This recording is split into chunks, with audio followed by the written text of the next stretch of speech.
Good day, everyone. My name is Luigi Manuel Narandan, and today I'll be presenting to you an underrated artist of today's day and age, an artist of my choice, Jeff Sunhouse.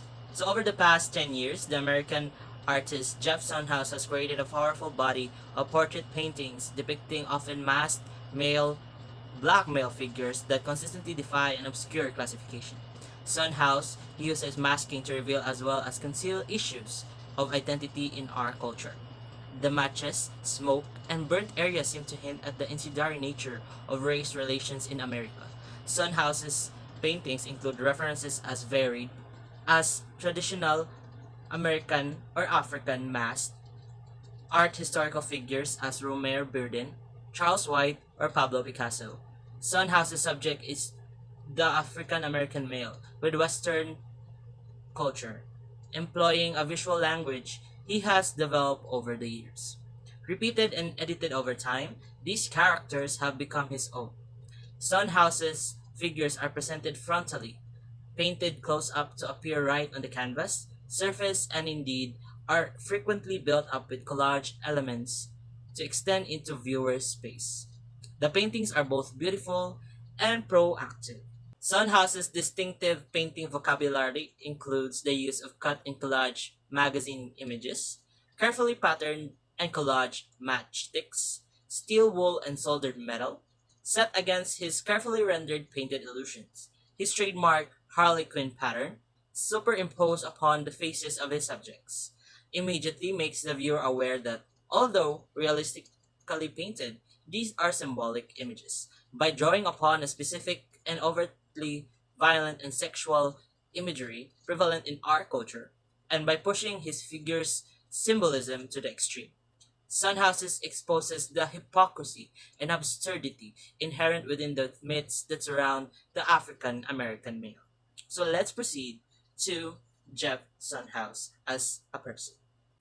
Jeff Sunhouse was born in 1968 in New York City. He has received his BFA from the School of Visual Arts, New York in 1998 and his MFA from Hunter College, New York in 2001. He won the Joanne Michelle Foundation Awards and the New York Foundation for the Art Prize both in 2004. His work has been included in exhibitions such as Frequency and the Bearden Project at the Studio Museum in Harlem in 2005 and 2012, respectively, America through 2016, and Face to Face Los Angeles College Portraiture at the California African American Museum, Los Angeles in 2017. Solo museum exhibitions include Probable Cause at the Atlanta Contemporary Art Center in 2003 and Open 26 Jeff Sunhouse, Slow Motion at the Francis Youngtang Teaching Museum and Art Gallery at the Skidmore College, Saratoga Springs in 2014. He is the recipient of the 2022 Colleen Brown Art Prize, and in 2023, Zidon Busit Gallery will edit the first monograph of the artist Jeff Sunhouse, Masked, Fire, and Fortitude, with written essays by Belinda Tate and Erid Zienti. Let's move on to the next slide. Why did we choose Jeff Sunhouse? So, Jeff Sunhouse in an interview said, I have found it was vital to my creative practice to delineate what I learned at school from my personal experience, and to create representations of character who embodied spirit or possessed what would be seen as swagger to those I imagined capable of sensing it. Which leads us to our first reason. Jeff Sunhouse speaks truth and justice. So, as he said, this approach, I gathered, would distance my figure concentric paintings from those made by my contemporaries and painters that arrived before me. I mainly assess art history's legacy to avoid being accused of mimicking a not for revisionist era. Many of my ideas for characters are inspired by African, Panamanian, and Caribbean folklore, as well as Black American culture. So, next is, he has always been an inspiration to his culture. So, as a Black American, he has been an example that the conjoined figures in his latest body of paintings developed from a film that he saw in the 1970s.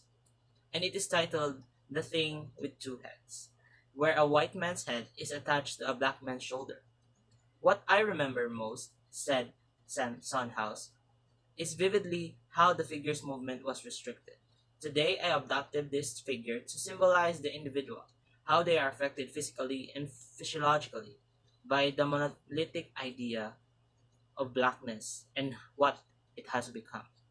The harlequin pattern is symbolic of the trickster, a protagonist found in the native African and American folklore, which lead us to our last reason. He is inspired, and he is inspiring to go beyond the odds. He associated his duplicate characters with Pablo Picasso, what made him a subject of many paintings, and Picasso himself is a controversial figure. He has also been accused of appropriating African figurative sculptures in his paintings. Both Picasso and the trickster are subjects of contention, and they embody a friction which I found made for good content. And as Jefferson has said, I'd like the viewer to take away from my work the name Jefferson House and whatever else they see. As simple as that. His artwork is as follows. First is the Augustine's Mauvism in 2021, which was painted on oil paint and burnt matchsticks on wood, 77.5 by 59.4 by 5.1 centimeters. Next is the Conceived in a Seamstress Garden 2020, which was painted on acrylic gel and acrylic paint, galvanized wire on canvas 127 by 109.2 centimeters. And lastly, the Untitled 2021, which was painted on oil paint and pumice gel on canvas 63.8 by 48.6 by 3.8 centimeters. And that wraps up our whole subject on Jefferson House.